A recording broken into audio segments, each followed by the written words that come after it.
Well, good morning, everyone. It's good to be back here at Wheaton Chapel. It occurred to me as I walked in this morning that I haven't been here for 36 years. That's pretty bad chapel attendance, I know. I didn't come to talk about Compassion International today. I'm honored to come and be a part of this series on healing. I know something about pain and something about suffering and something about abuse and the need for healing. So I came just as part of the Wheaton family, just as Wess today. In the book I wrote, Just a Minute, I make the case that the spirit of children are very tender and impressionable. Like wet cement, it doesn't take any effort at all to make an imprint in the life of a little child. And so those imprints, when the cement dries as they grow, can last a lifetime. You can launch the life of a child in one moment of kindness, and you can destroy the life of a child with one moment of abuse and hurt. And I suspect if we went around the room, you could tell me people who either blessed you as a little child or hurt you, and you have spent the rest of your life fighting over the pain that happened to you. Graham Greene said, "There's always one moment in childhood when the door opens and lets the future in." This morning I want to tell you about 1 minute in my childhood when I was 9 years old and the impact that it has had on the rest of my life. But first, let's pray. Lord, I know that you know every heart in this room and every story in this room. You know our moments and our days. I know that you don't need me this morning or anything that I'm about to say to do what you want to do in our lives. So as we gather together like this, Lord, may the words of my mouth and may the meditation of our hearts be acceptable in your sight, O Lord, our strength and our Redeemer. Amen. So I am a living testament that God can redeem anything. If God can use me, he can use absolutely anyone. I am proof that the pain and sorrow and the loss of our lives can actually be leveraged for good in the hands of our Heavenly Father. My passion to rescue children from poverty and abuse had its origins in my own traumatic childhood. My story is one of great sorrow that engulfed me when the foundation of my life was actually being laid, when the cement of my soul was soft and impressionable. The story was so painfully confusing to me that I didn't speak of it for 35 years. It shaped my life, and through it, God ultimately brought my heart into ministry. But I didn't share my story, and the reason I didn't was my love for my Lord. It seemed if I was going to tell the story of my life, I would have to somehow apologize on God's behalf for allowing this to happen to me, a vulnerable little boy. I would wonder, where did my prayers go? Where did my screams and my cries for mercy into my pillow go? Was I assigned the laziest guardian angel in all of heaven? The story finally got told because I wrote a book. I wrote a book called Too Small to Ignore, and in the process of writing it, I thought this is the manifesto. This is it strategically and statistically and scripturally about the importance of children, and I would fight on behalf of children to the rest of the church. But my publishers, when I turned in my manuscript, said, "That's great, Wess, but they're not going to care what you know until they know why you care. Are you willing to just write a book, or are you willing to do battle on behalf of children?" And in that moment, I realized that I had come to a crossroads where I had to, painful though it may be, I had to allow God to redeem all of my story, even the painful parts that I'm going to share with you today. There were some days when I was writing that book that I wrote one sentence, I leaned back in my chair, and I wept the rest of the day away. In finally telling my whole story, however, I discovered a beautiful picture, ultimately, of God's grace. I discovered that I had been looking at the wrong side of the tapestry. I had seen the ugly knots and the tangles, but suddenly I could see beauty in the midst of the path I had been down. I could see his deliberate orchestration of a life that had been lovingly entrusted to me. Even though I had pain, He crafted me a tool for his use, redeemed for his glory. And let me explain how that came about. I believe that I received my calling. I believe I received my purpose and my mission, and I did my first and most courageous act all at the same time, in my darkest, most painful moment, in about 60 seconds at the age of 10. For me, the moment involved a candle. It involved a pink birthday candle. That sounds awfully nice, but this candle had been trimmed with a pocket knife so that the blunt end now also had a wick. And it had been set on fire and had been put into my hands, my trembling little 9-year-old fingers, by the man who was an authority over me, the house parent at the boarding school for missionary children where I had grown up in Africa. This school had been my home for 9 months out of every year since I was 6 years old. I'm going to tell you the story of that candle, but I think it's important that you understand that this was a watershed moment in my life. My life can be divided before candle and after damage. I remember the house parent marched me into the school dining room. There were 50 little children there. He dragged up a metal chair up on the cement floor, and he pushed me up onto that chair. He crammed that candle into my hands, and he said, "Children, you cannot serve both God and Satan. Wes has tried. You cannot burn a candle at both ends without getting burned. Watch what happens when you try." 50 terrified little missionary children watched in total silence. Nobody dared even breathe. Striking a match, this man lit the wick, both wicks on the candle. "Watch," he said. And standing on that chair with my knees knocking in fear, I stared incredulously at this candle in my shaking fingers as I contemplated what this was going to mean very, very soon. You see, it was mission policy back in those days that all of the missionary children across West Africa left their mothers and fathers at age 6, traveled 700 miles, a full day's trip by truck, into this isolated little jungle village. My little friends, 50 of them, like me, had experienced unspeakable cruelty and abuse in this place. The people in charge of us were missionaries, but they didn't go to Africa to take care of children. They went to Africa to save souls, and something went wrong. They didn't make it linguistically, or they didn't make it cross-culturally, and so they were simply given the assignment, the least desirable assignment you could possibly have on the mission field, and that was, well, then go take care of other missionaries' children. They weren't called to work with children. They weren't trained to work with children. They didn't want to work with children. Nobody watched them work with children or supervised. And so they took out their resentful spirit, their anger, they were completely unsupervised. They took their frustration and rage out on the most convenient targets, which was a bunch of us little children in their charge.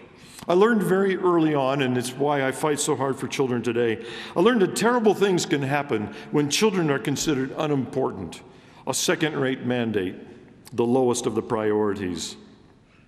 The stage for this horrendous moment had been set 4 long years before. All through my young life at this school, I had endured daily beatings. Belt buckles and truck-tire tread sandals had bruised and torn my flesh since I was 6 years old. There was a million ways to get a beating in that place. It was a cacophony of frightened little children pleading for mercy, the crack of the belt. Just having a wrinkle in your bedspread at age 6 was enough for a beating, or to be caught during nap time with your eyes open was enough. I remember when I was 9 years old and they taught us in math class how to average. The most frequently recurring thing in my life that had occurred to me, maybe I should average, was how many times do they beat me in this place? And so I did some pretty sad research. For several weeks, I simply kept tally on a little piece of paper hidden underneath my pillow. How many times do they beat me in that place? And then finally I did the math, and I discovered that I was being beaten by these people 17 times per week. Not just 17 whacks, but 17 occasions to be beaten, sometimes as long as it took for them to break my spirit. So I knew pain, but this candle, well, this was something new. The staff at this boarding school had abused us children in every way that children can be abused, not only physically, as I just described, but emotionally. If you had known me as a little 6-year-old boy, I didn't make eye contacts with grown-ups. Grown-ups were dangerous people. Nothing good could come from an encounter with a grown-up. So I walked around with my head down, trying to be invisible, trying not to be seen. Destroyed emotionally, destroyed spiritually. They were very strict on the spiritual side of things. And us little children, we were terrified of their powerful and vengeful God. And we were painfully aware daily that we were little sinners in the hands of their angry God. I won't dwell on the sexual abuse that we endured, but anywhere that evil reigns unchecked, this favorite weapon of Satan is always there. It always lurks.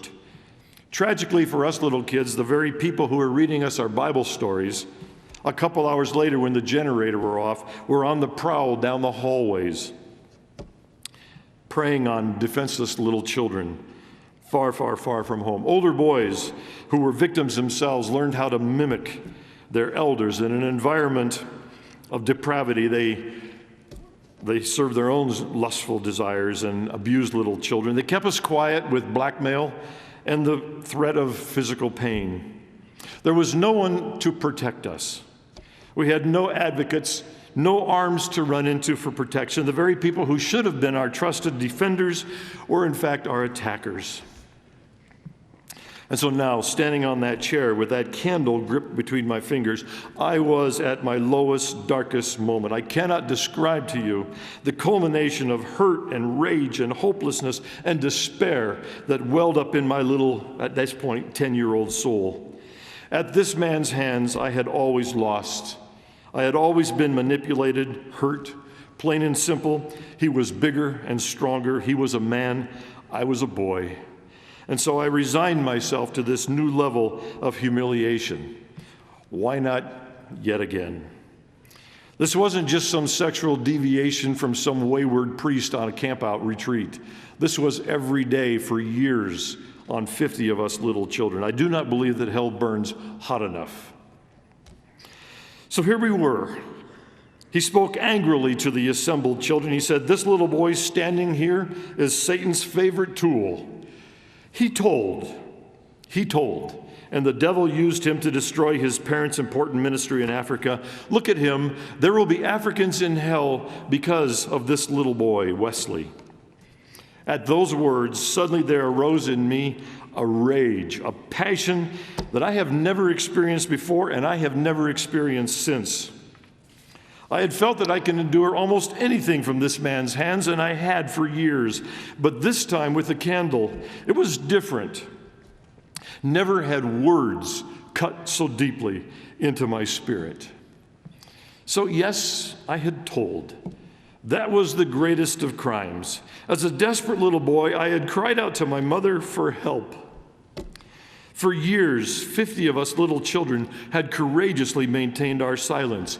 "If you tell what happens here," they told us, "you will destroy your parents' ministry in Africa." Our abusers used our love for God, our love for our parents, and our love for Africans to secure our silence about the horrors of that place. In study after study, psychologists, child psychologists, have been stunned to discover how much pain and abuse a child is willing to endure to protect the people that they love. We were no exception. We wrote letters every Sunday, but we couldn't even hint at our sadness, our loneliness, or the abuse. All the letters were censored, and the slightest attempt to cry out to our parents resulted in a beating and a forced rewriting of the letter. We learned to be silent like lambs. We had no idea that our silence was enabling the perpetuation of this evil against us. And even during the 3 months that we were able to be home with our mothers and fathers, we all 50 of us, kept our silence. We loved our parents too much. We saw how passionately they were spreading the gospel. I loved my African friends in my village. And I remember thinking as a little boy, if my silence about what these people do to me will win my friends' salvation, then bring it on. I'll endure anything. At school, we weren't allowed to have pictures of our parents. Some child development genius thought that would be too hard on us, I guess. We weren't allowed to get caught crying in our homesickness. So every year, as I said goodbye to my parents, my mind snapped a picture of them in that final pose. And every night, as I went to bed from age 6, 7, and 8, whenever I closed my eyes, all I could see was my precious mother and father so far away. And I risked a great deal by crying silently into my pillow. But by the 9th month of the school year, I couldn't remember what my parents looked like anymore. And my greatest fear was when they come to get me or when they take me to them, I won't know who my parents are and it will break their hearts. So I tried so hard to memorize and remember what they look like. My big crime that led to the candle happened when I was 9 years old after a year in the United States on furlough. I found myself, along with other missionary children, at the New York LaGuardia Airport. Us little MKs were saying goodbye to our parents. We were going by airplane, propeller airplane in those days, but the parents were coming by ship with supplies. We were about to board that plane. When at the gate, I took my mother's face in my hand. She knelt down to my size, and I looked at her, this beautiful, kind face. And I just looked a little too long. I was trying so hard to memorize what she looked like, but it was too long. And she said, "Wesley, what are you doing?" And I said, "Oh, Mommy, I just don't want to forget what you look like."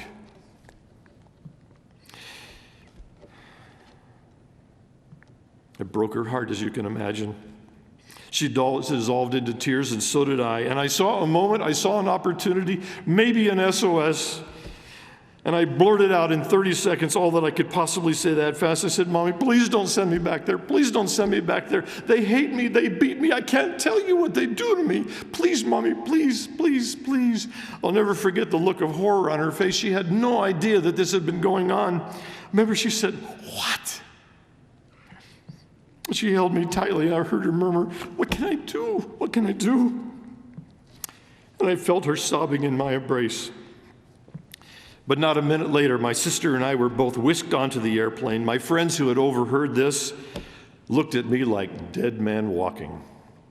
Nobody wanted to talk to me. Nobody sat with me all the way. They didn't want any part of what would be the punishment they knew would eventually come my way. I had broken the code of silence. I had told. On the ship during the month-long voyage back, my mother, with no more information than what I had blurted out, brokenhearted and confused, sure enough experienced a major psychological, emotional breakdown. And when she got to Africa, they sent her right straight back to America. Word of her illness and what had caused it swept across Africa like a wildfire. And when it reached the boarding school, you can imagine the staff was enraged and I was in great, great danger. I had been resigned to the coming humiliation. I knew that within seconds I would scream and I would throw down that candle until I heard that last phrase, the cruelest of all: "Parents' ministry ruined, Africans in hell because of this little boy." And that broke my heart more than any of the humiliation, more than any pain that may come my way ever could. I loved Africans. In my mind, I was African. After 9 months of torture at that school, my spirit was restored by the loving kindness of this poverty-stricken village that we grew up in the Ivory Coast. They shaped my heart and my soul. I tell people everything I ever needed to know to lead Compassion's worldwide ministry, I learned from the poor in that little village. I used to pray every night as a little boy when I was home, "Lord, please, if you love me, please let me wake up black tomorrow like all of my friends." And it would be the first thing I would check in the morning. I would throw off the sheet and look, still white. But maybe tomorrow, maybe tomorrow. As far as I was concerned, I was my father's right-hand man. He took me as a little boy. I remember reaching up, I was so small, to hold his hand as we went together into villages where no white man had been since the slave traders. And we opened up those villages to the gospel. I was the one with my slingshot who shot to scare away the birds that were shrieking in the trees overseas so my father's voice preaching the gospel could be heard. As far as I was concerned, I was a missionary. And while I was gone for 9 months, I was so concerned, how is Dad doing this without me? So Africans in hell because of me? Suddenly from deep within me rose a strength that I cannot fully explain to this day. As the flames licked closer to my skin, I had a desperate thought. I could win. I could win this time. All through my childhood, I had lost to these people, but this time, he had unwittingly leveled the playing field. He had put himself in a position that I could actually win if I was willing to endure enough pain. I knew in my heart that he was wrong, he was lying. I could feel the evil, I could feel the injustice to the core of my being. I was not Satan's tool, I was just a little boy with a broken heart who had finally found his voice and cried out for rescue. So enough. Enough shame, enough abuse, enough lies. I thought as I stood there, it has to stop sometime. It has to stop somewhere. And I made my decision. It stops now. I'm not going to let go. I'm going to seize this moment and I'm going to make it stop. Nothing is going to make me cry out and give him that joy. I am not going to drop this candle. Here is where I take my stand. This is his Waterloo, but this is my Masada. I will not retreat any further. I shook violently in my fear. My tears were brimming in anticipation of the pain that I knew I was going to feel on my burned flesh. He turned his back to me and he addressed the children. This tirade was growing in intensity. How evil I was, how hot hell was. But I could no longer hear his words. All I could hear was the blood pounding in my ears. I clenched my teeth, I tightened every muscle in my body, and I waited for the pain. My rage absolutely consumed me. I stared at the edges of my fingers as they turned red. I watched a blister pop out on one side of my finger and then on the other side of the finger. I looked over the top of the flame and I could see my best friend's face, and he was looking, his eyes were saying, "Wes, drop it, Wes." But I would not. And suddenly, mysteriously, I was transported right out of my body, and I was floating up somewhere over here, looking back down on this skinny little boy and this candle in his hands, and I could no longer feel any pain. I watched, however, as a witness, as a wisp of smoke rose up on either side of my finger. I'm not letting go, I'm not letting go, I'm not letting go. When just then one of the children couldn't stand it, he jumped up and he slapped it out of my hand. The children screamed and they scattered in all directions, and the meeting was done. And there I stood all alone on my folding chair. I had received my calling. In that instant, I had gone from victim to victor. I knew that from that day forward, I would protect children. I knew from that day forward, I would forever speak up for those who can't speak for themselves. After I left that school, I entered a span of more than 3 decades with a different code of silence, and it was self-imposed. I never spoke of that pain, that part of my story. The school was shuttered up eventually, and after many, many years, these abusers were in fact held accountable. They weren't jailed as they should have been. The statute of limitations had run out, and it had happened on foreign soil. But after an official inquiry, the mission censored them. Here was their punishment: you are not allowed to work with children. Ouch. Those schools' children limped away from their childhoods, many of them with lifelong scars that did not heal. For me, my passion against injustice, my crusade against abuse, my fight against poverty drove me eventually to Compassion International. If it hadn't existed 36 years ago when I came along, I would have had to be the one to start it. Can you imagine my joy that today 400 children are going to give their lives to Jesus Christ across the ministry of compassion? It happened yesterday. It will happen again tomorrow. 142,000 children gave their lives to Christ at the knee of their pastor, including 50,000 little African children.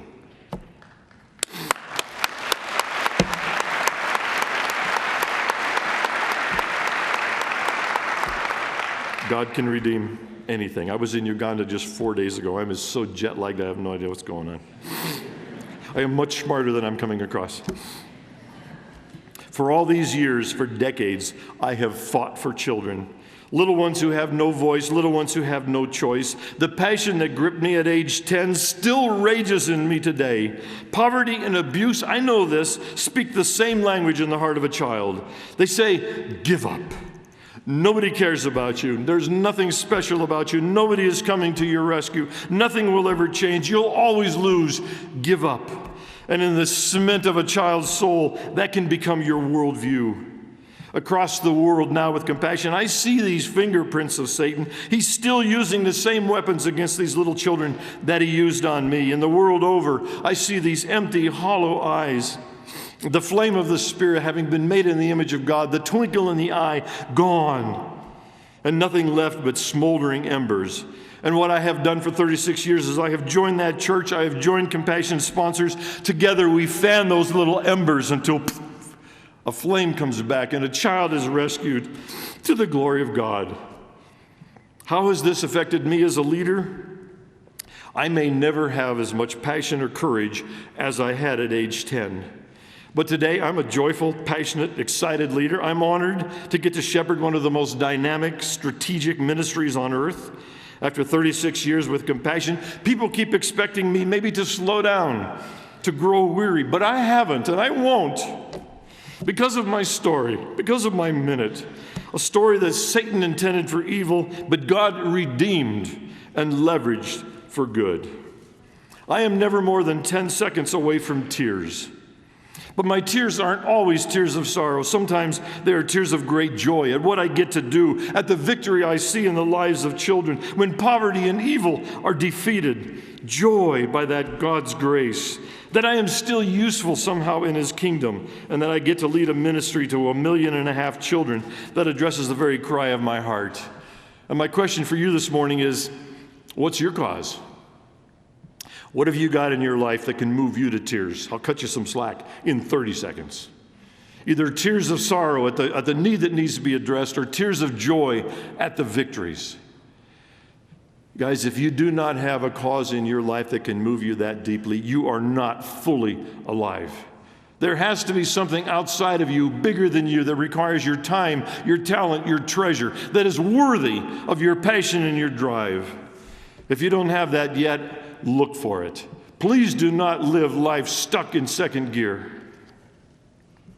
Nothing is wasted. Everything can be redeemed and leveraged. I've noticed over the years that those people whose leadership has been launched by this kind of pain and sorrow, hardship and abuse, one of two things usually happens to them. One is they remain damaged. They don't expect good things to happen to them. They accept mediocrity. They may lead, but nothing much happens, and they wonder why. Life is passing them by. They're stuck. They're locked in a prison of their own making. On the other hand, I run into people who are equally tragically in a prison.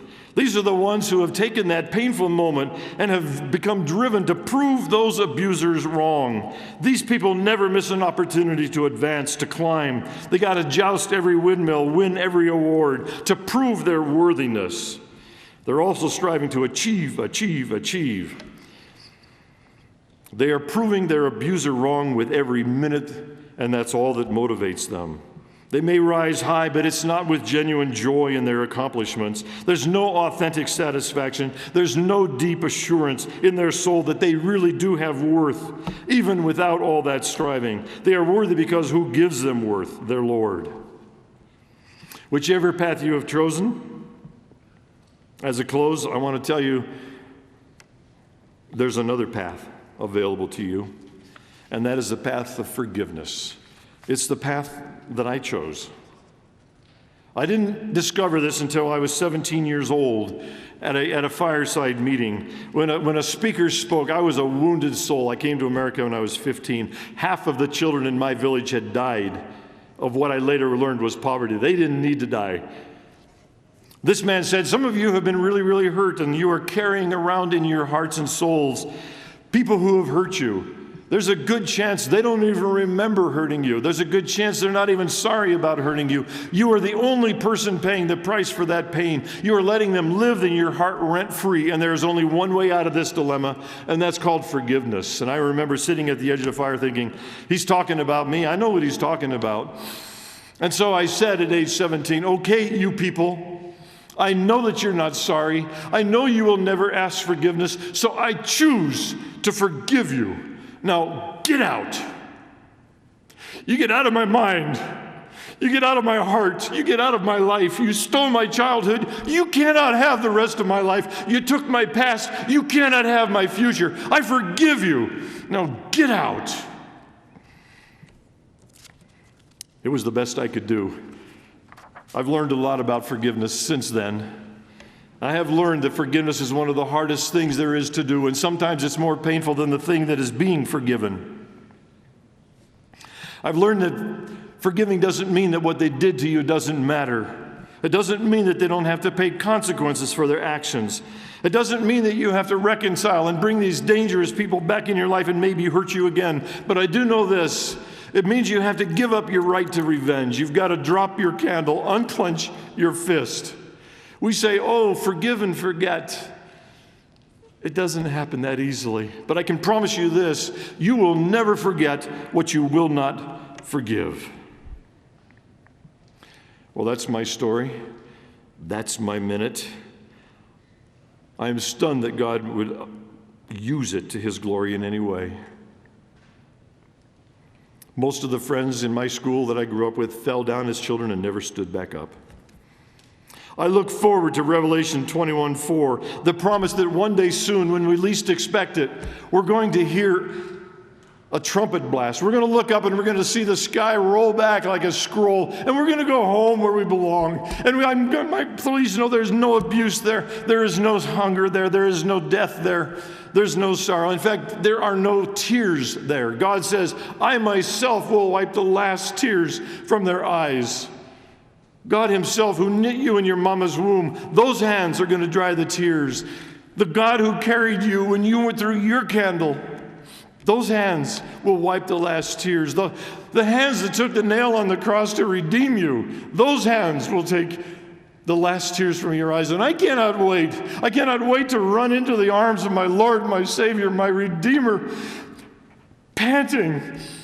And I can't wait for him to wipe the tears from my eyes, but I hope as he wipes the tears from my eyes, he sees how exhausted I am and how I have spent my life, and that he will also have to wipe the sweat from my brow.